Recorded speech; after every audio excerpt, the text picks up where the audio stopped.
We now come to Season 2, Episode 2 of The Mandalorian, The Passenger.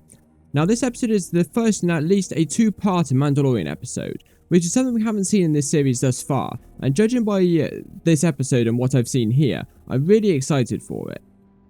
So what happens? After dealing with the Kyrat Dragon, Mando heads back to the Tatooine town to collect his ship.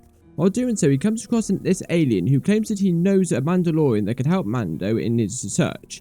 But in return, he must help get back to his people and the eggs that this alien holds that will help repopulate their people. Now for me, this episode took a little longer than the last one to get going. There was a small fight scene at the start with a couple of what I think are bounty hunters trying to apprehend Mando, but nothing really comes out from it, and I thought that part could have easily been left out and was not really needed. However, once the main storyline for this episode started, which in fairness didn't really seem like much of a story, as you can probably notice from the description that I gave just a second ago, but I was invested all the way with this main storyline, from the child trying and sometimes succeeding to eating the eggs of that alien, to the appearance of the New Republic. This episode was really enjoyable to watch. Something you noticed in this episode that you didn't really get to see in the last one was the movements of the child were definitely much better than they were in the previous season, especially when the child is walking. It looks less like the child is moving from side to side in order to move, to him actually walking, and it's something that's really nice to see. Now I don't know whether the walking was actually the puppeteering or whether it was actually CG, but because I can't tell the difference, I'm still happy with it.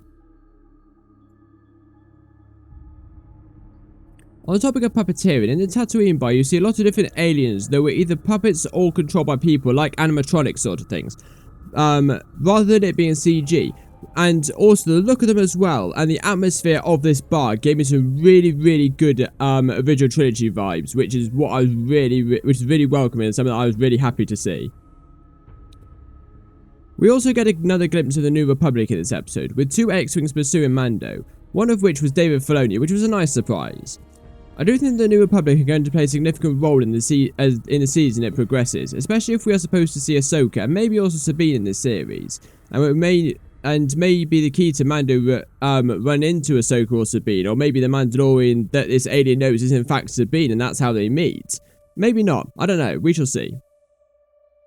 There's also a really cool chase scene that happened near the end of the episode where the child, in its endless search for food, eats one of these little spider creatures that we saw in Rebels, a little baby one, which then leads them all waking up and attempting to kill Mando and the others.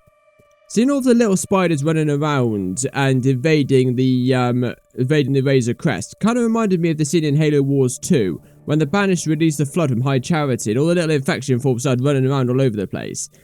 I did feel a significant amount of tension during this scene, and maybe that was the reason why, because it reminded me of the Flood in Halo, and the Flood is always something that holds some form of horror to me because of how, they just run and just try and infect and, spread everywhere.